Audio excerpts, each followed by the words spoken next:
Welcome to Government Speak. This is where we'll cut through the government speak to get the information you need about county programs, services, and events straight from the source. Welcome to Government Speak, Contra Costa County's official podcast. I'm your host, Kristi Jourdan, Contra Costa County's Public Information Officer. And on this episode, we have our Director of Airports, Greg Baer, joining us in studio at 10 Douglas. Greg, welcome to the podcast. Thank you. Happy to be here. So for those who might not be familiar, airports are a division of County Public Works. We've got two airports in the county. One's Buchanan. The other one is Byron. And Buchanan's located in Concord. What can you share about the work that's being done in your division? Well, for the most part, our focus is on day-to-day operations for a safe airport or airports. And then we have special projects that go on. But, this time of year for the day-to-day operations, we're largely in vegetation management, or said more plainly, a lot of mowing. There's grass in the infields that needs to be mowed to keep our signs visible, our lights visible. And so that's right this time of year, that's what we're doing. So talk about your background in aviation. Not every county has airports. We are fortunate enough to have two of them, and we'll go into some further detail about economic drivers and kind of assets to the community. But what is your background? Are you a pilot? How did you get into this work? Yeah, no, I've had a long history in aviation. I became interested as a kid. My godfather, who happened to live next door when I was growing up, was building his own Long Easy. And I was about 10 years old when I took my first flight in his aircraft. And ever since then, I've been interested in aviation. Went off to college at San Jose State University with the intent of flying professionally. That didn't come to fruition, but I learned how to fly in college and still maintain somewhat currency these days. While at San Jose, I also got it's called the Airframe and Power Plant certificates to work on aircraft, and that was actually my first job out of college, was with United Airlines, working on wide-body aircraft. I then went into the public sector for after United. I went and got my master's in public administration at Sonoma State University, and then got into airport management about 10 or so years ago. Before coming to Contra Costa about 3 years ago, I managed the Napa County Airport, and that was one airport. Now I've got two. I mean, that's amazing. It's like what a journey it's been to go from, private to public and to, full circle be able to deliver some of those services here in Contra Costa County. We like our airports here. Can you talk about some of the economic impacts that the airports bring? Because both of them have kind of a different flavor. There's some, at Byron, there's lots of drones and other types of flights happening there. But talk about what does an airport bring to a community? Sure, and you raise a really good point in terms of airports being different. There's a saying in this business: you've seen one airport, you've seen one airport.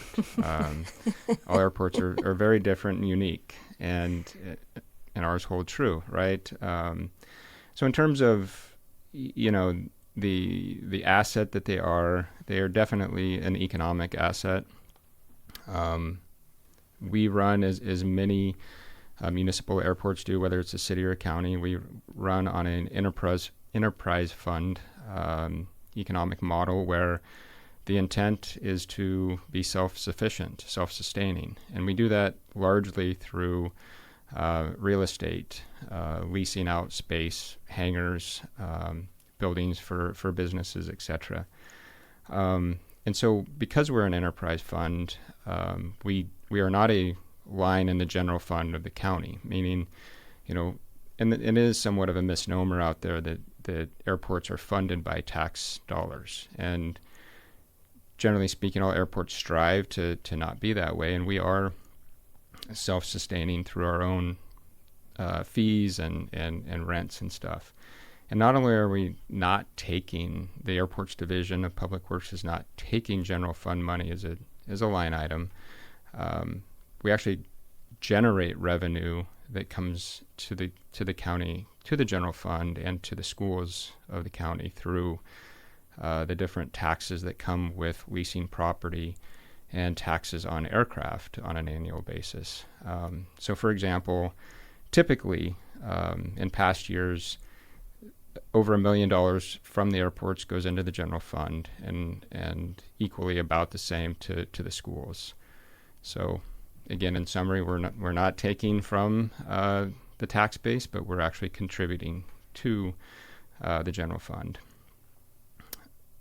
In terms of jobs, between the two airports, there's over 800 jobs that come from the airports. Not just county jobs, but there's businesses that are conducting business at both airports. We're a job training center. There's a lot of folks that come to the airports to learn how to fly. They want careers in aviation, and they learn how to fly here and then go off and fly for a lot of them for major airlines. Public safety is a big one, especially at Buchanan. The Contra Costa County Sheriff, their air operations unit, operates a helicopter out of Buchanan. Reach Air Medical Services operates out of Buchanan. And PG&E operates 2 fixed-wing aircraft, and then a lot of their contractors that do pipeline inspections and aerial line, electrical line inspections come out of Buchanan as well. And then while we're not always a center for natural disaster responses, but a lot of times airports in general serve as a place when you're responding to a natural disaster. And these days it's wildfires. And airports are serving, just like we saw in the LA County fires. Airports served a big service there. And so we're always kind of standing ready. We have a lot of pavement and good ingress egress for responding to natural disasters. Plus you have all that space too for large equipment to be Correct. Positioned, and you can do that relatively quickly with a little planning. What else do you have there? I know you have kind of some community involvement or some community resources, particularly at Buchanan. What are some of the services provided there? Sure. So we have a semi-private charter company called JSX that people can buy tickets and fly on JSX. Where can they go? So those JSX out of Buchanan goes to Las Vegas, Burbank, and Orange County. On the community side and engaging with the public, our neighbors, we have an annual Santa event that Santa rides in on the fire truck and then sits and kids have an opportunity to take a free photo with Santa. This is the upcoming will be the 3rd annual Girls in Aviation Day. The last 2 have been a huge success. A lot of young ladies have come to Buchanan, and last year we had a C-130 come in from the Air Force, and that was a huge hit. So airports can be noisy. You have flights and airplanes, coming overhead. We have a noise reduction program. What's the airport doing to try and minimize the noise in the community?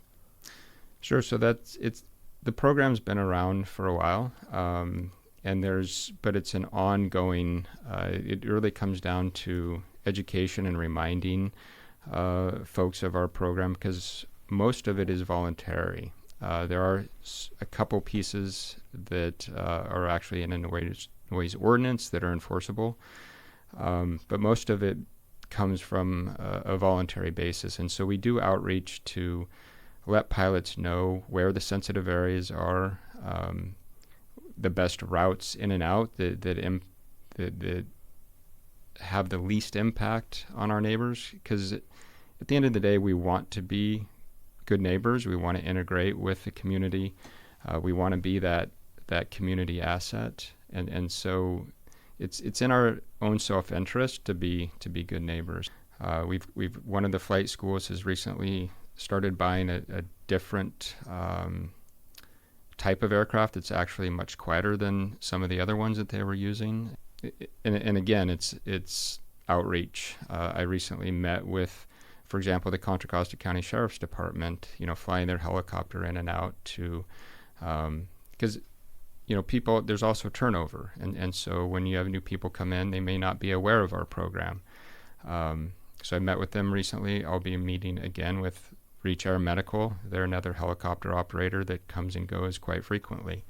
And so just meeting with their staff so they understand where we're hearing concerns and how we can address that.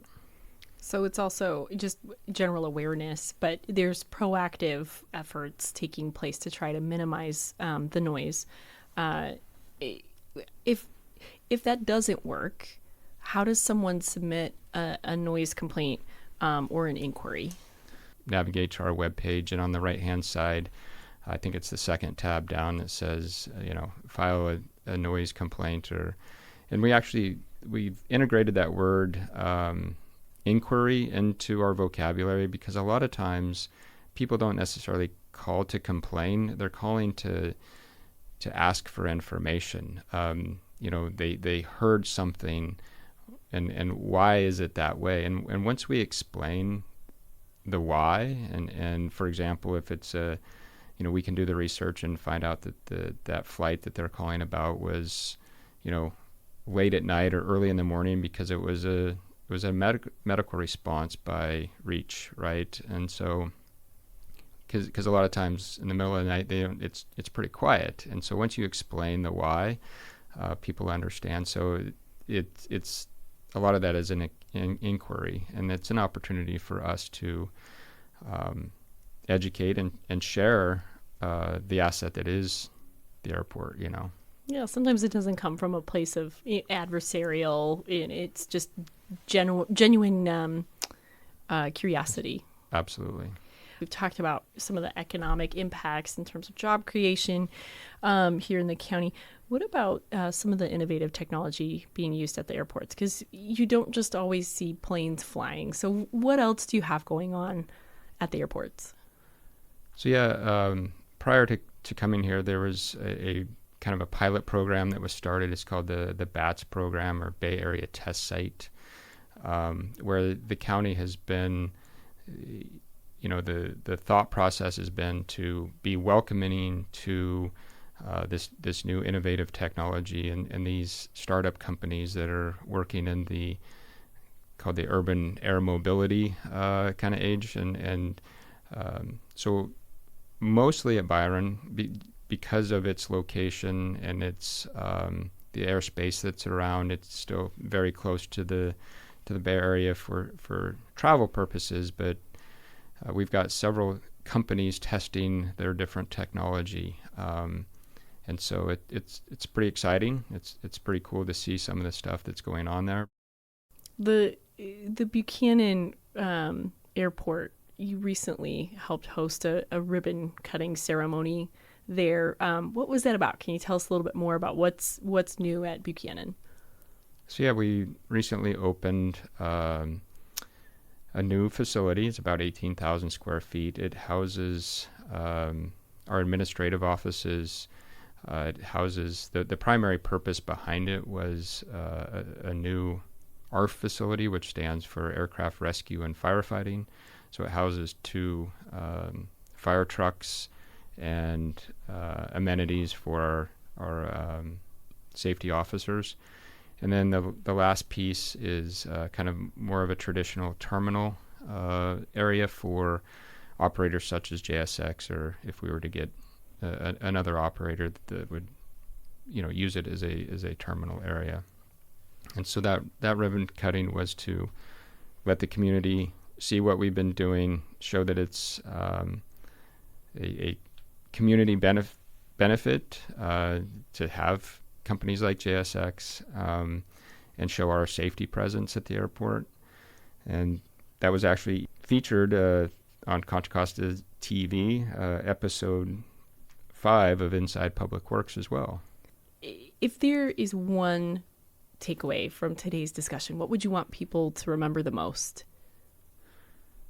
That the airports are a community asset, and to feel free to reach out. We have plenty of staff that they have questions. They can give us a call, and my door, except when I'm in meetings, is always open, and happy to meet with people about the airports and what opportunities exist at both airports. Well, that's it for today's show. I'm your host, Kristi Jourdan, Contra Costa County's Public Information Officer. Thanks for joining us on the Government Speak podcast, brought to you by the Office of Communications and Media. But don't just take our word for it. Stay curious, stay connected, and stay informed. Until next time, keep your mind open and your facts straight.